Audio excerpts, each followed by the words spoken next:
What are we whispering about? One day I was out having this long walk, so I went round our bay, round the beach bay by the town, right round to the far bay, and it was really windy, I could hardly stand up. So suddenly there was this rook that came and it was wheeling in the air, and I had such a job to stay still. It was like flapping its wings like crazy, right above my head. And I kind of walked along a bit and it kept going, it like followed me. And even though I was being like blown over, and it was doing, I don't know what, to stay in the air. And then it started calling and calling to me. I just knew that was Paddy. And since that moment, he's been showing up as a rook loads. I think it's interesting that Paddy chose a rook because there's this massive rookery in our back garden. So rooks are group animals, they usually stay together. So that's why a single rook behaving unusually is quite striking. And I thought, that's a nice metaphor. It's a bit like Paddy was saying, I'm one rook amongst all these hundreds of thousands of departed souls.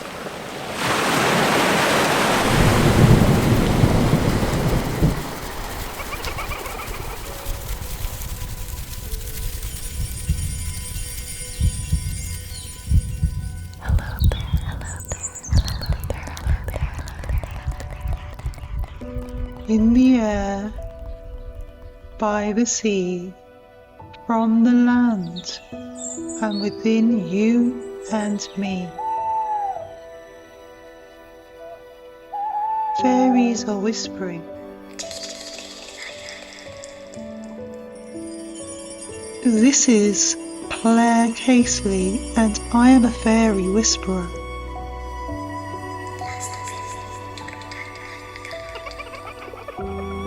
To catch a whisper, you have to listen closely.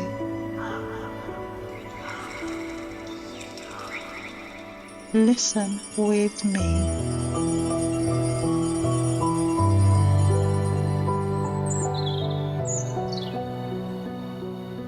Hello and welcome to the Fairy Whispering Podcast. I'm your host, Claire Casely.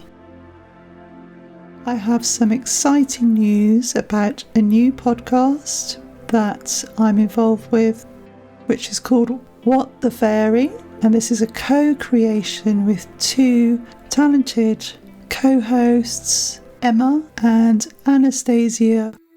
What the Fairy podcast offers an in-depth exploration of fairies, their folklore, and the experiences of people who have encountered them, and will delve into fairy research, encounters, and other curiosities associated with fairies.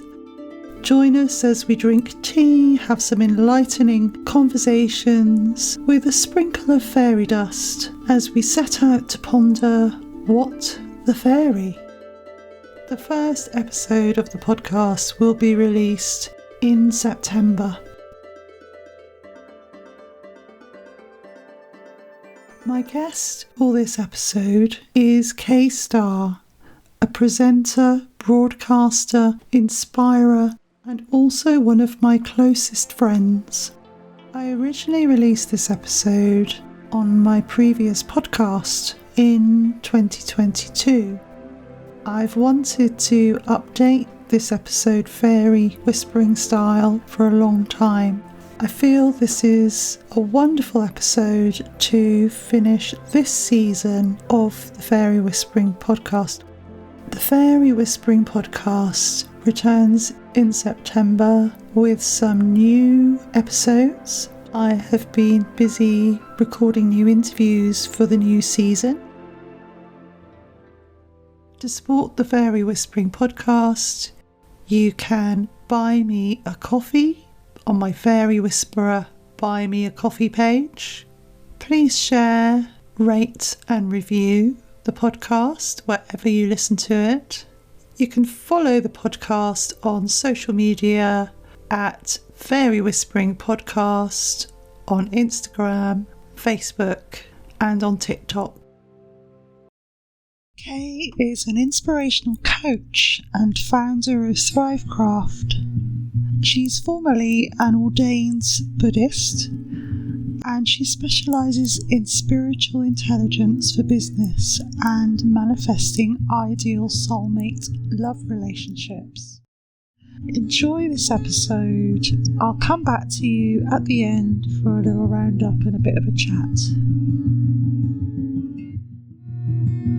We've come down to a little beach called Fintry Bay.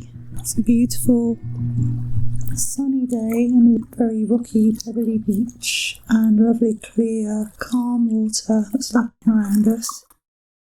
Hello Claire, thanks for coming here to share this beauty with me and to come to this island which is in Scotland, west coast of Scotland.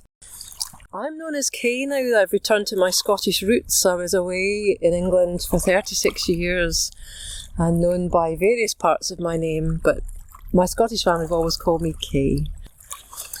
And we're standing on the shores of the Firth of the Clyde, which is a massive body of water. It's quite near Glasgow. The River Clyde comes out from Glasgow and flows out and meets the Irish Sea. So it's actually a firth where the sea and the river meet.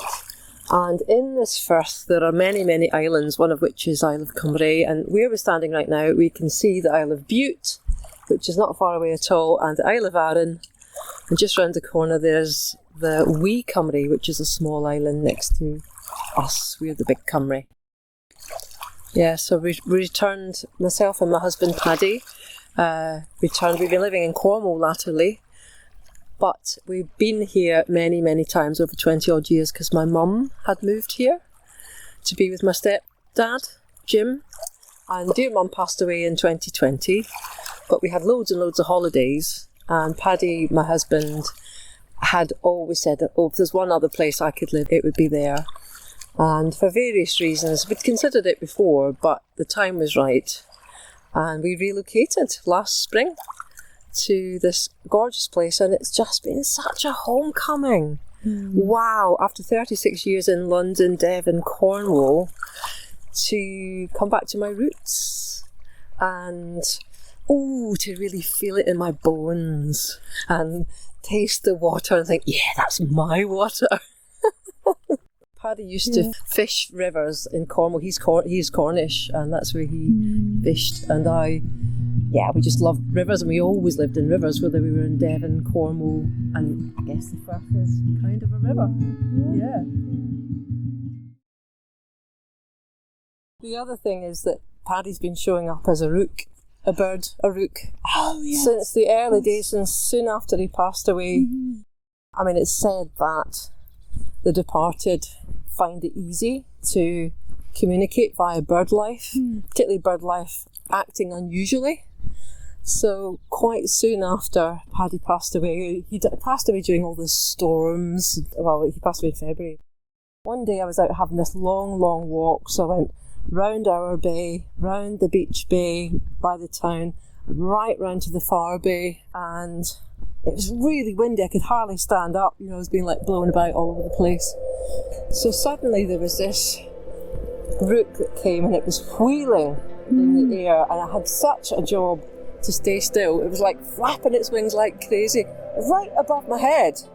And I kind of walked along a bit, and it kept going. It like followed me, and even though I was being like blown over, and it was doing I don't know what to stay in the air, and then it started calling and calling to me, and I just knew that was Paddy.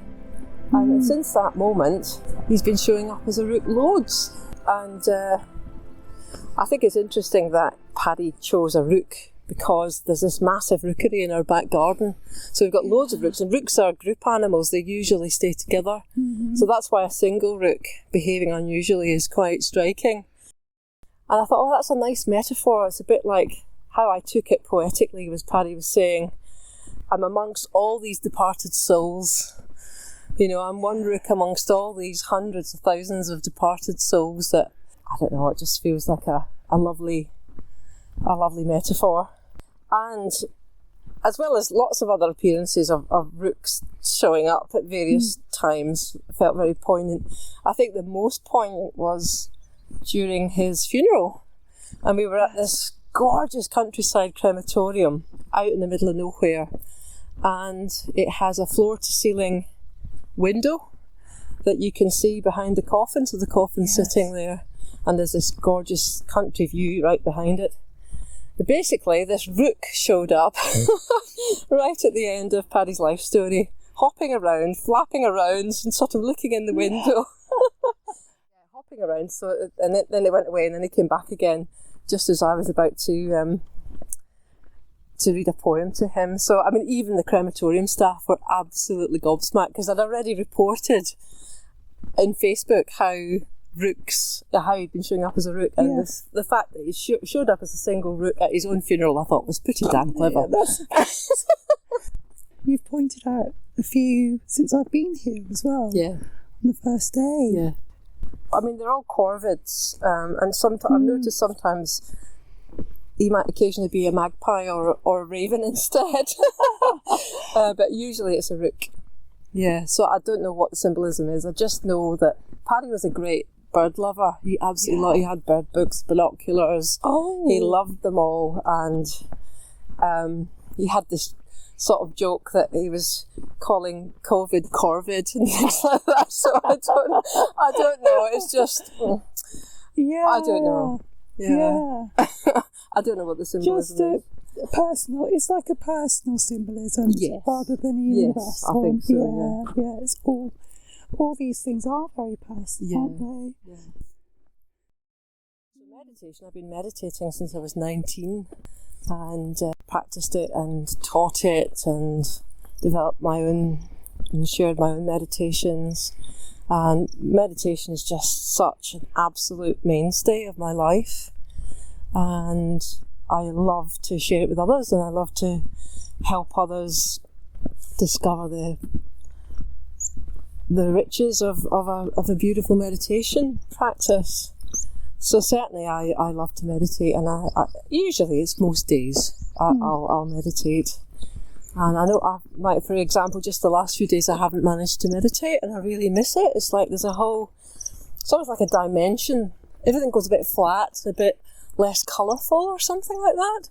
So I know it's just time to get back into it again, and it stills you, and it fills you with peace, and it helps you be in the moment and really see and appreciate things.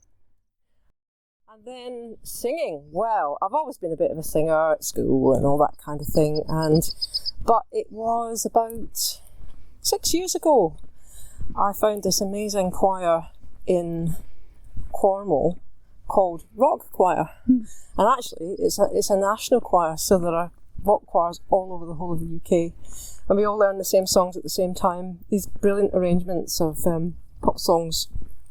And singing is just fantastic. It's so uplifting, it's so liberating, and the great thing about rock choirs, it doesn't matter how well you sing, or it's just about getting together and having a go and sharing.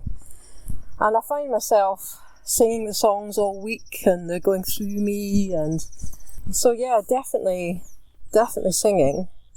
And as you mentioned, and as you know, the last few years have been particularly challenging for me, because my dear husband, who I mentioned in the introduction, got quite poorly, and I became his full-time carer latterly, and sadly he passed away this February.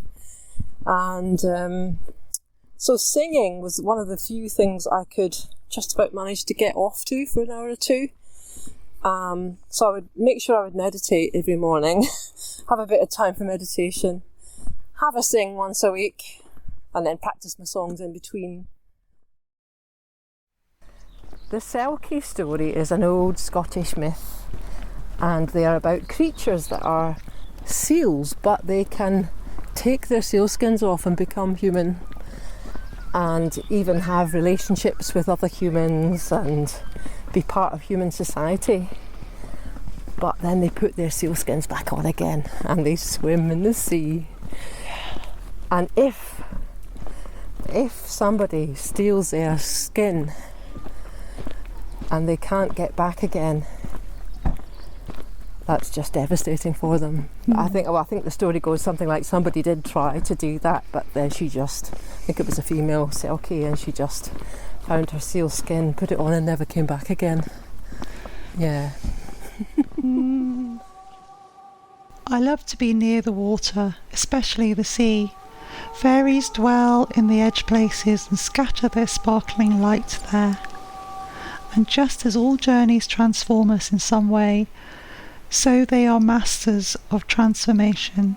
Fairies can transform into animals, hares, crows, etc. on the land, and seals in the sea. These fairy creatures are known as selkies. This is from Wikipedia. In Celtic and Norse mythology, selkies, or selkie folk, meaning seal folk, are mythological beings capable of therianthropy, changing from seal to human form by shedding their skin. They are found in folk tales and mythology originating from the Northern Isles of Scotland. Selkies sometimes fall in love with humans and take a human husband or wife. Some believe that the selkie folk are actually the souls of those who had drowned. It is said that on one night of each year, these lost souls are permitted to leave the sea and return to their original human form. And I was wondering about what you feel your connection is, Kay, with the whole selkie mythology. Oh, well, I mean, quite recently I got into sea swimming, open water swimming. I actually started it in Cornwall just before I moved to Scotland. My friend Landa introduced me to it, and very quickly, because where I live now, I'm right on the water. It's just incredible, and it didn't take me long to start finding amazing places to swim. And there are seals around. There's little seal colonies on. There's these places called the Wee Elands, which means small islands, and they're just in front of the town beaches, and that's where the seals are basically. There's also, by the way, porpoises and dolphins and things further afield, but seals are around. And as I've been swimming, particularly this spot near where I live, the seals came to visit me. Somebody was watching from their house, and they could see that one was in front of me and one was behind me, and they got these beautiful eyes, and so sort of soulful and gorgeous. And somebody had told me that if you sing to the selkies, the seals. Yeah. I always think of them as selkies now. I call out to them, selkie, but actually they're seals. And so I sing to them, and actually there I am in my wetsuit in the winter, and I feel like I'm becoming a seal. And I put my wetsuit on and zip up, I'm becoming a seal. It's like the selkies putting their seal skins on. So I really love that connection with the seals. I just find them beautiful. Yeah, so it's that really lovely sort of magical transformation that you're envisioning. I can't remember words.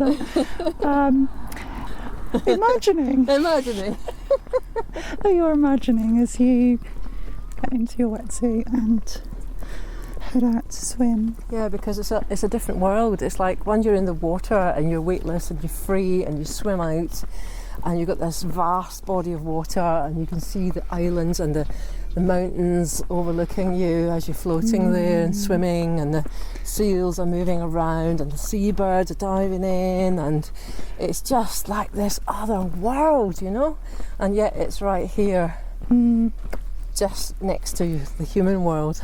Oh, fantastic.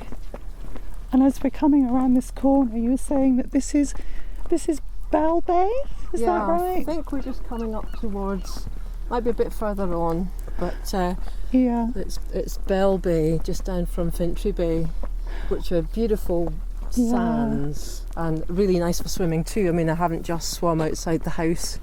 I've come to all sorts of places on the island. What's lovely about this side of the island, it's away from town, so it's uninhabited, this stretch that we're walking at the minute. Apart from Fintry Bay Cafe, it's the only thing that's here.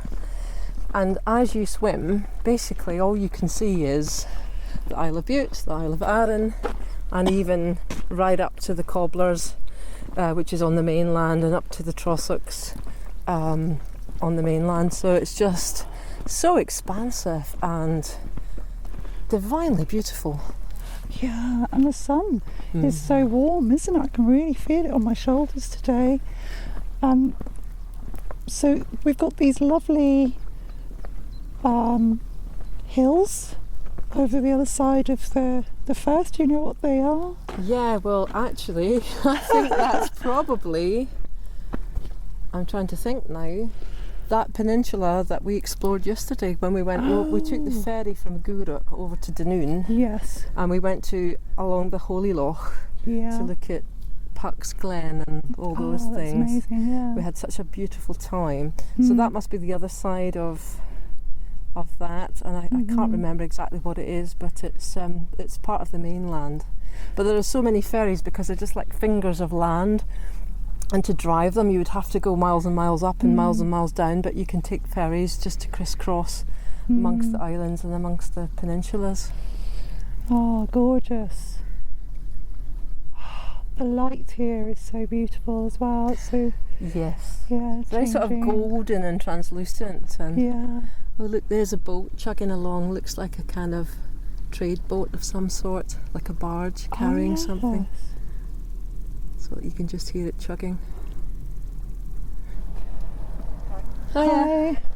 Of course, there's lots of cyclists because it's the challenge is to cycle around the island, isn't it? Yeah, well, this island, Isle of Cumbria, is only 11 miles round or 10 and a half miles round, and it's just one road round the whole perimeter, and it's more or less flat.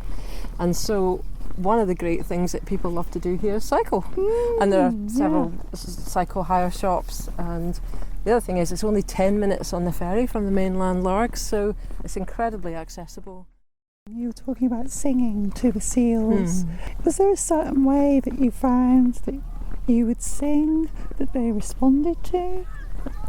Or it's more like what I felt inspired to do. I mean, I don't know why, and I actually can't even quite remember what it was, but it was just, sometimes it wasn't even a tune or a song in particular, it was just some sort of haunting lament that kind of comes to me at the time. Quite high pitched. I don't know, maybe I imagine seals sort of talk and sort of make high pitched noises to each other. Yeah. But it's just whatever comes. I don't even think it's any music I've ever heard before or anything. Yeah. Sounding from your heart. Yeah. Yeah. Yes.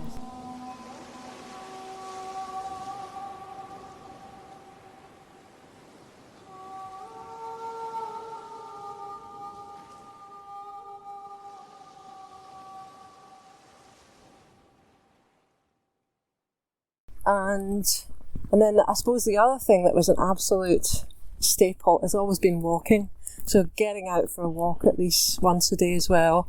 And those things, especially when it was very intense with Paddy, if I could manage to just do those three things, it went such a long way. Getting out in nature, there's just nothing like it. It doesn't matter what's going on or how heartbroken or stressed or knackered you are. Yeah. It just gives you such replenishment and joy. Yes. And so walking's always been really important to me. And since I've come here, and actually since dear Paddy's passed, I'm singing more than ever, I'm meditating more than ever, and I'm getting out for more and more walks more than ever. But also island life really lends itself to walking because you can walk everywhere, and that's what you do. You meet up with your pals and you go for a walk because it's all just here. Oh, it's so special. Like you say, with the walking and the meditation, I mean, they go hand in hand, don't they? Because walking can be a meditation where you're churning something over, perhaps, and you've not been able to figure it out by sitting at home. And then you come out for a walk, and it all seems to, through that motion of walking and looking around, focusing on nature, it all seems to somehow resolve itself. Is that what you? Yeah, I think you get space, you get a different perspective, and I always feel like meditation's about touching other dimensions of your own being, as well. You start to open up deeper levels of consciousness and awareness, and you even start to develop more sixth sense type faculties like intuition and even, future seeing, or, whatever, that can happen. It sort of loosens it all up, and it certainly puts you in touch with depths and other realms and makes you more sensitive, I think, to the energy and the life forms and different kind of parallel universes coexisting. And certainly, of course, walking in nature, that's what you're experiencing too.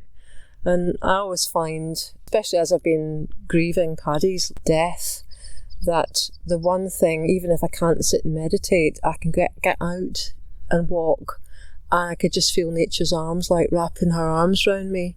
And it also enables me to feel connected to Paddy in whatever realm he's in now.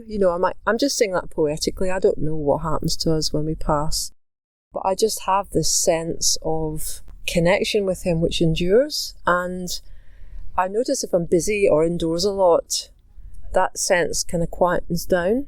But then if I go outside into nature, the space and the peace and the quiet, somehow it's just like you can hear those other dimensions.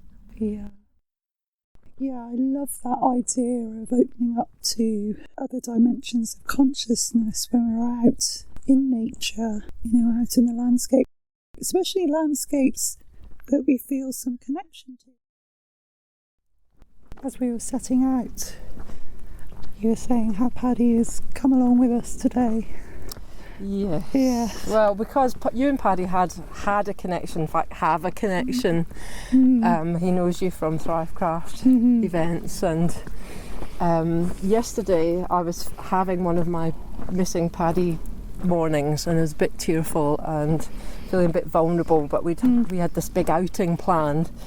And so how I deal with that is just allow myself to feel the feelings, have a bit of a cry, and then I just said to Paddy, well, why don't you come with us? And it felt like he kind of joined in a kind of set of guiding angels to finesse our journey. And it was just such a beautiful day, the way it all worked out, and we found this incredible magical fairy glen that we didn't even know was close to the place that you wanted to visit. Going anywhere, I tend to research where I'm going, perhaps plan a bit more, which ferries I would catch, or buses, or whatever. But yesterday, because I've had a few days of just recuperation since I've been up here, I just went with the flow in the Thrivecraft way of things, and we just trusted, didn't we? We did. Yeah, all the ferries we got, the one off the island, it was just there as we arrived. The one to Dunoon was just there as we arrived. As we came back, it was just there as we arrived, because we had two ferries obviously each way. And yeah, it was just fantastic, wasn't it? It was. Yeah. And the place we'd not really planned to go, but was a place that you knew of, Putts Glen. And I had in mind this place that was connected with my family history nearby, the Court House Inn, and it turned out that place that you knew about was only a 2-minute drive away, which was just incredible. And it was connected with fairies, which obviously I'm interested in. And I think the whole thing, it's been so interesting since you've come to spend this week with me. There's two places we've been that have been absolutely astounding. One was the standing stones here on this island, or a standing stone here on this island, which I've heard about. And even though I've been visiting this island for 20 odd years and living here for over a year, I'd never got there. Yeah. And then you come, and again we were kind of accidentally in the vicinity, and we were kind of having one of those, let's just see where things take us moments. Yeah.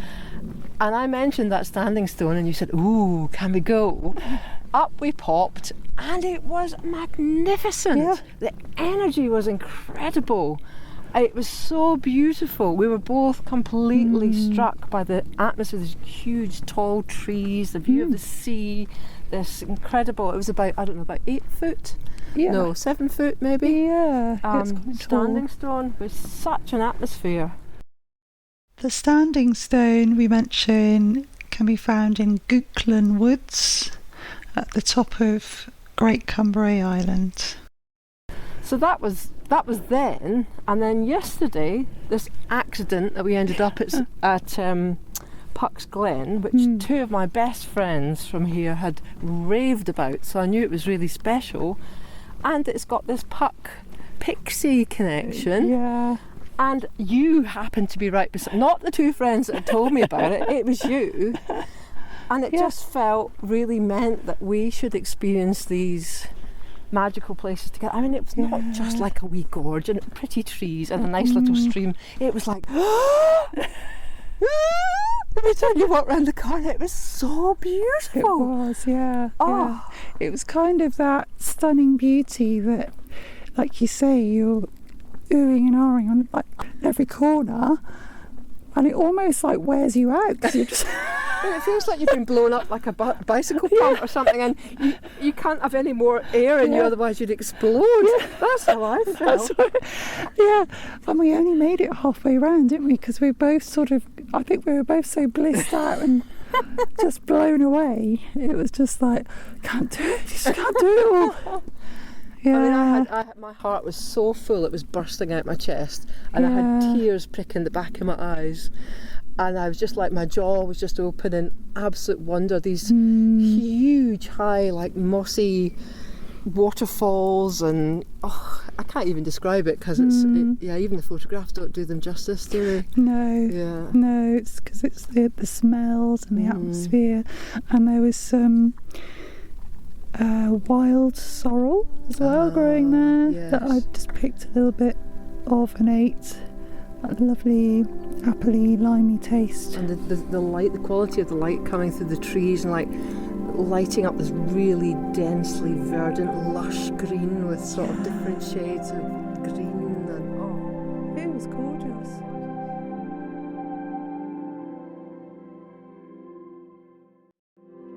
Puck is famously known as a mischievous fairy from Shakespeare's Midsummer Night's Dream. In the West Country of England, where I come from, Puckies, also Puka and Puggy, which are variations on Puck, are other names for the pixies, which are the fairies that inhabit Dartmoor and Devon. They're known as Piskies in Cornwall. James Duncan, Laird of Benmore, which is the nearby big hill to Puck's Glen, had the natural gorge enhanced with footpaths, etc. in the 1870s to create a wild and mystical realm. This kind of landscaping was popular with the Victorians, and Lidford Gorge on Dartmoor, near me, is a very similar place, and it's also full of tales of fairies and ghosts, etc. Argyll's version of Puck is a fairy known as the Pockerban, who appears as a rolling ball of wool to trip people up. I know that you have on the island some what you call your power spots that you go to. I was wondering how those places, those power spots, have helped you through your grieving process and connection with Paddy. Yeah, there are definitely some special spots that I just visit again and again and again. There's one place that I call My Rocks. Of course, they're not my rocks, but I just call them My Rocks. They're very close to the house. I just walk straight out the house, and the sea Firth is right there. And there's this little outcrop, and I can sort of clamber over and sit with my back against a sort of cliff of rock. And it's just like a little seat, and my feet are almost in the water. And I can't be seen by the houses, and I look out and all I can see is the water, and it's very meditative and protected, I feel, because I'm wrapped around by these walls of rock. And it just feels like a very peaceful spot, and I can see right over to the far bay and right over to the mainland, and kind of 180 degrees, more than 180 degrees in both directions. So yeah, that's a very powerful spot for me, and actually I am going to scatter probably the last of Paddy's ashes there. We're going to do some ash scattering in Devon and Cornwall, because we lived in Devon, we were married in Devon, and we established Thrivecraft together in Devon, near Totnes, and then Cornwall's where Paddy comes from. So we're going to have our scatterings in Devon and Cornwall, but then come back to this, my rocks, and that'll be the last little bit, so I can feel that I can go and visit and commune with him. There's one spot which is probably about a 25-minute walk from home. It's actually not far from where we are now, because we've come around the less inhabited side of the island from well, actually we drove out to the Vintry Bay, didn't we, and then we walked from there. But in that same direction from home out to near here, there's just this spot, and it's got this amazing like cliff behind us, and you look out to, you see Bute, you see Arran, you see the wee Cymru Islands, but it's just as you come around the corner, and you can also see way over the Firth of the Clyde to the beginning of, I think it's Loch Long, which leads up to the mountains of the beginning of the Trossachs, basically. And it's something about that view, that expansive view, and it's got this these amazing flat red stones that we've got some here actually where we're sitting.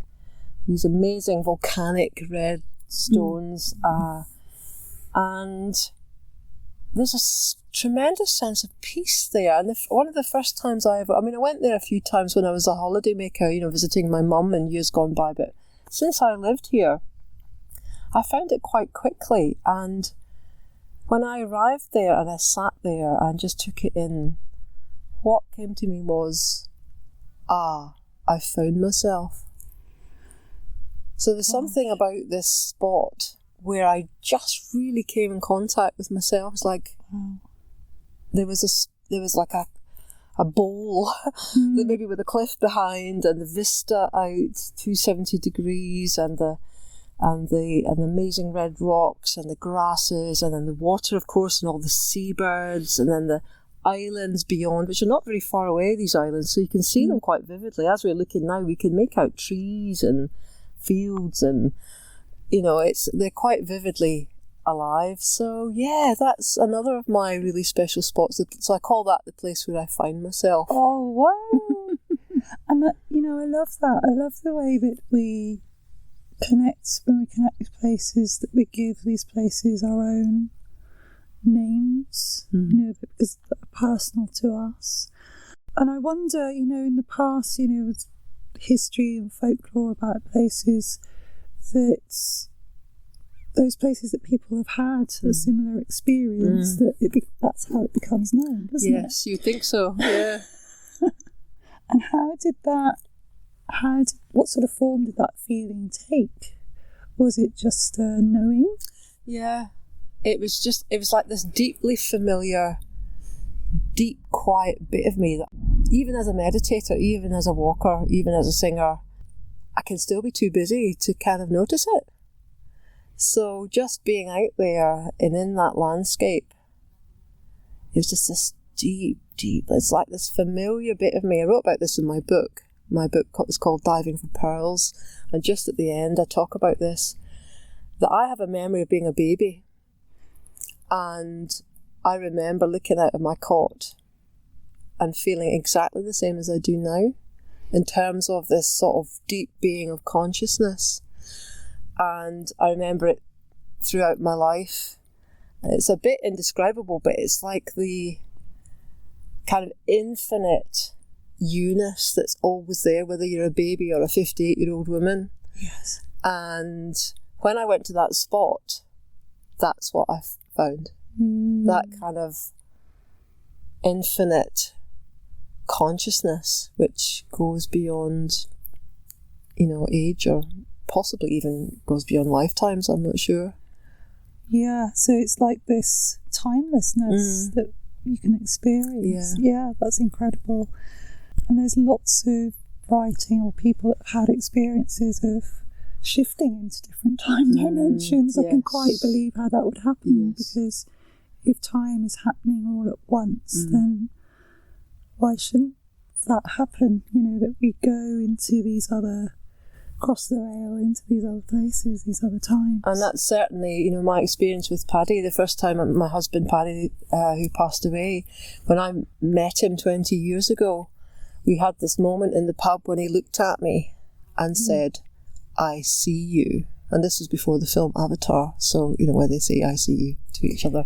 But this was years before that film was made. And I looked at him and I said, "And I see you." And in that moment, it was one of those timeless moments where everything just went woof. And I knew in that moment that I absolutely knew him and trusted him. And in sort of soon after we got together, that's when we started to get together, was that moment. That was that moment of recognition. And we recognised, we remembered the same previous lives together. And I have no doubt whatsoever that I've been with him in previous lives. I was learning the song 1,000 Years at choir, and the lyrics are, "I've loved you for 1,000 years and I'll love you for 1,000 more." And we happened to be learning that just as Paddy was in hospital in his last weeks, and I had it played to him an hour before he passed away as a message, just to say, I've loved you forever and I'll love you again and I'll meet you again, because I really feel that I will. Yes. Because we already have. Yeah. That's so beautiful, because that song is such a powerful song. I play that on my harp. It's one of these heart songs, isn't it? That has, yes. Christina Perry. Yeah, it was in the Twilight film or something, right, wasn't it? That's what became popular. I'm sure that's come from another dimension. Well, it feels like that.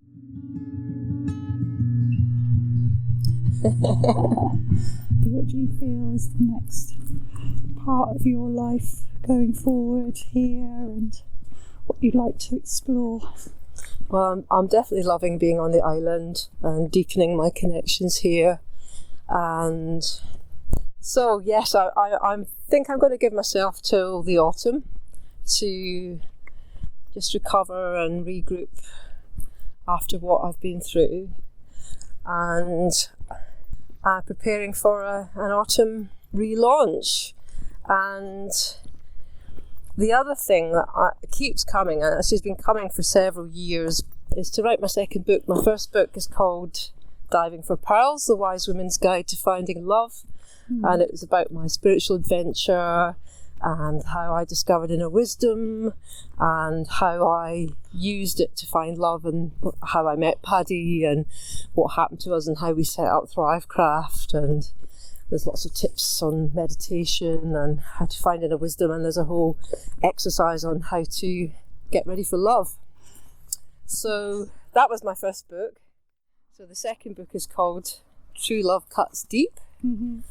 And it's going to be about the whole experience of, like, once you've found your soulmate, what happens, based on all the incredible soul adventures that Paddy and I had together. The learning between us was just immense. What we shared, what we experienced, the challenges, the what we learned individually, what we prompted in each other. All the kind of life things that we encountered, like bringing up kids and running out of money and all the kind of things that we all experience, and how those spiritual principles, inner wisdom, served and supported. And we keep talking during this chat about other dimensions, and I feel like that perspective has really helped me recover from grieving my beloved soulmate in this life, who I was with for 20 years and recognised as an absolute twin flame right from the beginning. I mean, never had a relationship like it, either of us, and yet we were so aware and conscious and talking about the process. We knew, I mean, we didn't expect him to die imminently, but we knew it was very probable that he would pass before me. He was 12 years older and he had, conditions that were, not good. And it just really became very clear to me that our mission together in this life was complete, and there was a sense of peace. He was so determined to get me here to Scotland, by the way. It was Paddy's, he's a deeply, deeply intuitive person. And he knew there was an urgency, and this is way before we knew he was going to get poorly again or anything. He was just saying, no, you've got to get to Scotland now. It's your destiny. I know it's your destiny. We've got to go now. And I'm going, oh God, darling, are you sure? So I got us packed up and moved as fast as I could, because I know when he talked like that, it was really worthless. It was coming from another dimension again. And so he got me here, and I'm sure it was where we completed our relationship, and like no stone was unturned, and those last months, it was just so beautiful and peaceful between us, and his passing was so graceful and conscious, and it just felt meant, and it felt meant that he should go. It was enough for that old body that had sort of stopped functioning, and it was totally meant that I should carry on and thrive. And as you know, Claire, I have just thrived. I mean, I'm still grieving. I mean, I'm nearly crying telling you the stuff about Paddy, but I love him so much. I talk to him all the time. And at the same time, I'm adoring my new life and the new lease of life, my old friends like yourself, being able to come and spend time with me. The very unusual thing, totally unexpected thing happened is that I've got a new romance in my life already. Yes. And it's only, I didn't expect it, I wasn't looking for it, I didn't think I was ready for it, but I had this phenomenal meeting with this lovely new man. And it's just been an absolute blessing.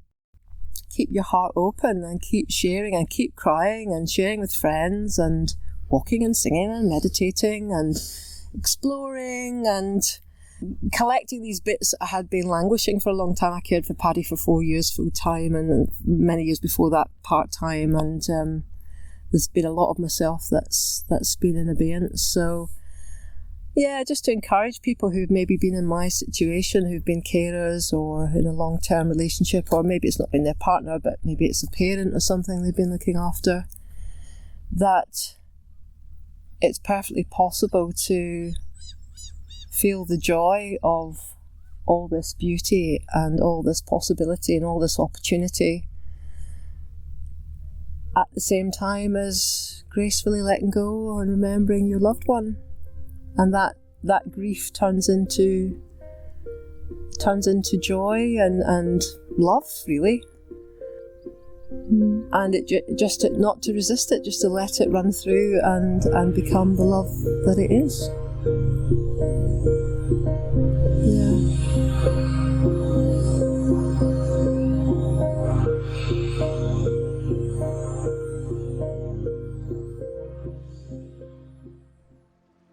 I'm so thankful to Kay for sharing open-heartedly about her experience of losing her beloved husband, Paddy, who was also a friend of mine, and sharing her wisdom.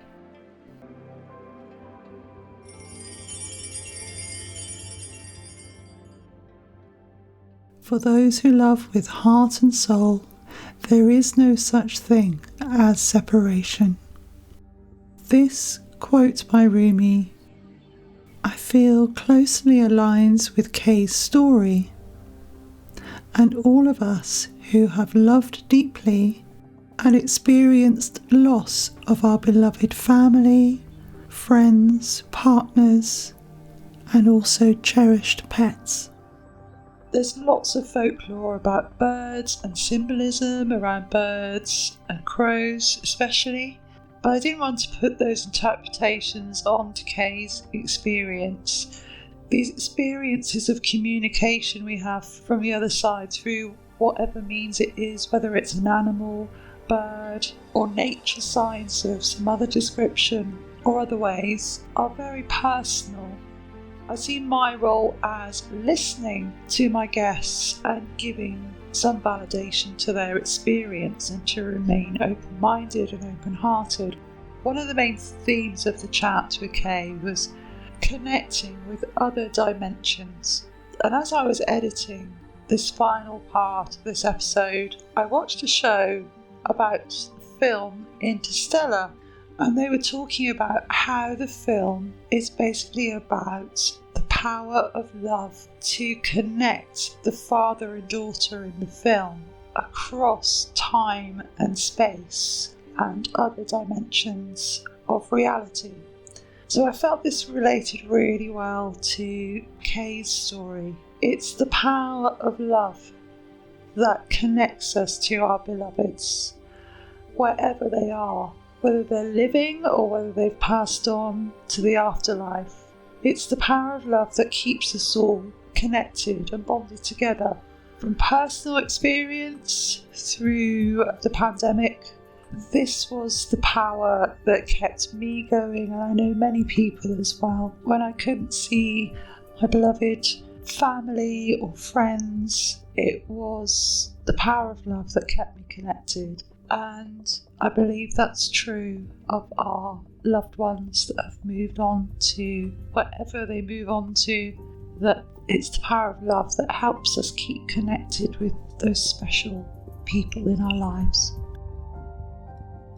The title music for this episode is by 12 Trees, and it's called Forest of Butterflies, and Flowering Fields by 12 Trees. Other music used in the episode is copyright free from Pixabay. This show is entirely created and edited by me. Appreciate your support and for listening.